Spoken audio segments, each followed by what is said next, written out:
Hello everyone, my name is Alicia Green Leota. Today I want to speak to you guys about the military helping couples, families, even single soldiers have with the IUI procedure. Did you know that the military help families with the procedure and some of the costs for it? So the way the IUI procedure works as far as with the military, you go ahead and you talk to your primary care provider. Let them know that you're trying to conceive. So some of them, there's male and female couples, some are same-sex couples, some are just single soldiers.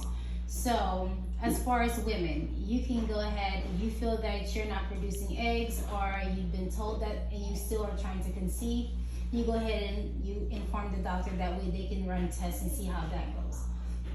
On the male's behalf, you go ahead and if you know that you've been trying to conceive for so long and it's just not happening, you feel like something is wrong, then that's whenever you go ahead and you tell your primary care provider with your spouse that is not helping. So that's whenever they'll go ahead and give instructions or different type of suggestions on what can boost your sperm count or what can help you produce more eggs with medication.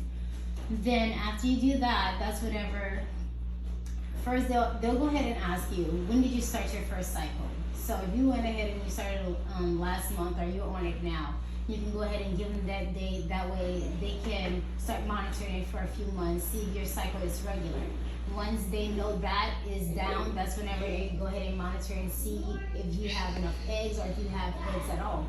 So if your eggs is not producing or you don't have any eggs at all, they have different type of medications that they can prescribe you to help produce more eggs inside of the woman's body. As far as myself, I went ahead and I did this procedure with me and my wife back in Washington State.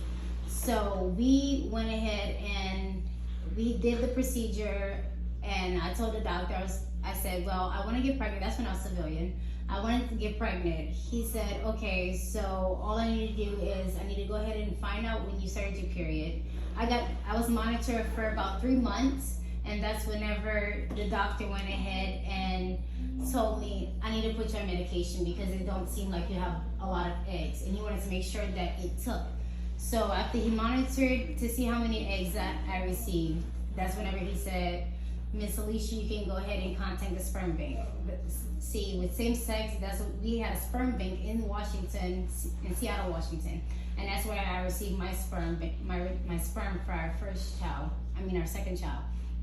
And after we did that, we went in and they go ahead and it's like a whole needle process just to make sure that everything is set whenever they go ahead and do the insemination that it takes. So they did that. I went in and they had to lay me down and I did the procedure. So with that further being said, you can go ahead and continue being monitored. You go ahead and if it's only the female that's having the problem, the male can go ahead and give their sperm to the doctor. That way they're just putting that sperm, and it's not someone else's, into the wife whenever they're conceiving. And just as well as the wife, if she's having problems, they'll give her prescription of medication. And if that's not working, they can go ahead and get someone else's, and that'll be IVF. But it goes further into another detail. But that's all that I have for right now pertaining to that.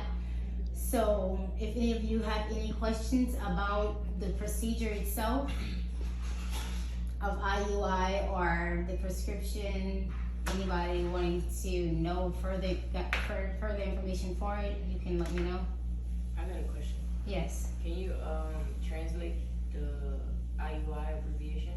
Like, what is it? What does that translate into? What does it mean? Ultra insemination, intraversal insemination is like them just going ahead and getting a sperm of the male sperm, putting it in like a tube, making sure that all the cells are good. Because even though you go ahead and buy sperm or you get someone's sperm, that doesn't mean that it is good. That doesn't mean that all of their sperm cells are working. So that's whenever they go ahead and test it.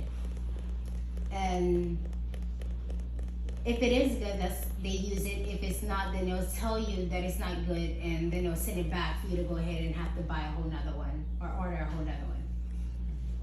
Yes, ma'am.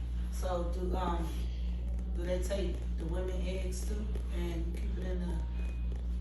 Well, yes. If it's like, are you speaking of a single woman, or are you talking about like a couple? A couple, yeah. Okay, if it's a couple, she'll have her eggs already in her. So all they would do is add the male sperm inside of her, and they'll start the process for her for conception. Okay. Is that all? What happens if she doesn't have any eggs?